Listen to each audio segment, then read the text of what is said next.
Well, this is obviously the Manjushri Memorial Week. Teachings from Manjushri's death.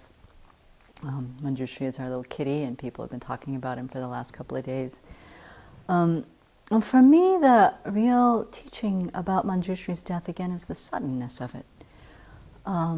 He had been, he'd been to the vet for a few things lately. He'd been having some trouble, but the vet had actually just kind of cleared him. He's all clear.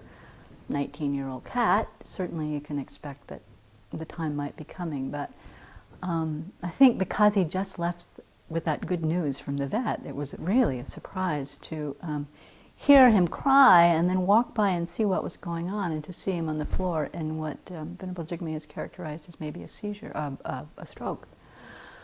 And so to just be with him for that time and realize that, oh boy, he looks like he might be dying.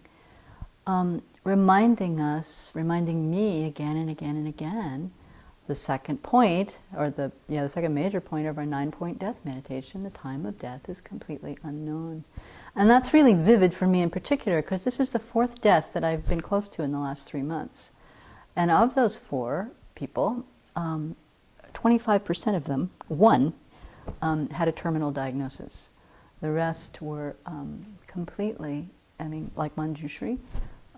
My friend Jane, I don't know the details, but she was at some place in Costa Rica, some kind of healing weekend, doing a long fast, went into a coma and died. My friend Linda had trouble with neuropathy in her feet. She'd written, a few months ago that it was bugging her. Turns out she had an infection she didn't realize she had. The infection overtook her body within days. She was dead. So, it always, the teaching, how many times do I need to experience this face to face, that the time of death is completely uncertain, and there's no preparation other than living our lives as though we know that death is certain, the time is uncertain, and that we want to have our minds prepared and able to be imbued with the Dharma at the time of death. So this brings to mind again the value of the way the 5 forces or the 5 powers are presented in the thought training teachings. And they are, it is said of them that they are the culmination or the synthesis of a lifetime's practice. And Pabanka Rinpoche in Liberation in the Palm of Your Hand, as he's teaching about these 5 forces, he says, there are many Tibetan practices that talk about transferring consciousness at the time of death. And he said, they may or may not work. But guaranteed, he says, if you direct your rebirth through these 5 powers, you can be quite certain of not being born in an unfortunate realm. So they're useful to review, and there's many teachings on them. I certainly won't go into them today, but they're easy to remember. That's why they're so good. The first force is the power of motivation. The second one is the power of the virtuous seed. The power of destruction is the way Venerable Children, or maybe it was Lama Yeshe, translated that term. Then the power of aspiration or prayers, and the power of familiarity. So what this boils down to really is making sure that we're working with our practice every day to set our motivation in the morning. To be clear, as Venerable Children has taught us so much, today I will not harm.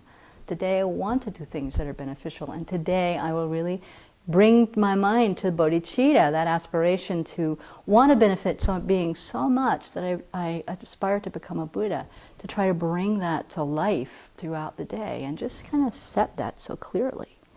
And then when we get to the power of the virtuous seed, then I think of it as like, okay, what kind of seeds am I planting today? Am I cultivating bodhicitta? Am I cultivating the virtue that will ripen in my Buddhahood?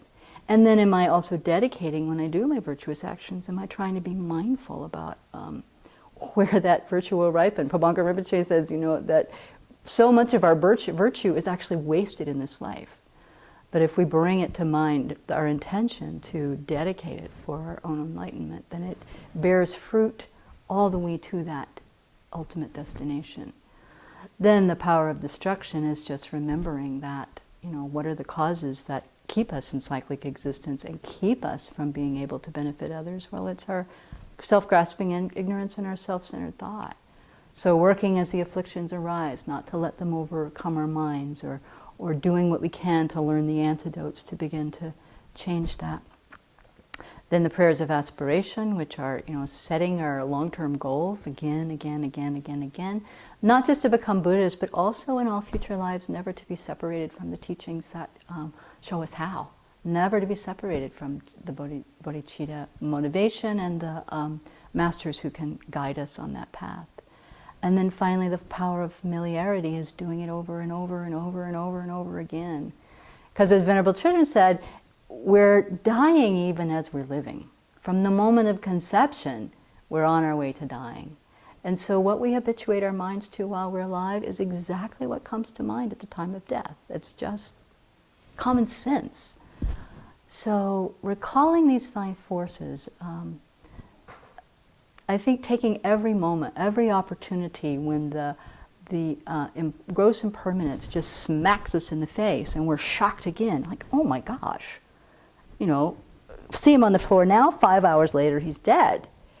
This is a reminder, this will happen to you. This will happen to me. And applying the five forces every day, easy to remember, helps us make sure and have confidence that when it does come, we're ready, so we know what's happening. So thank you, Manjushri, again for the teaching. And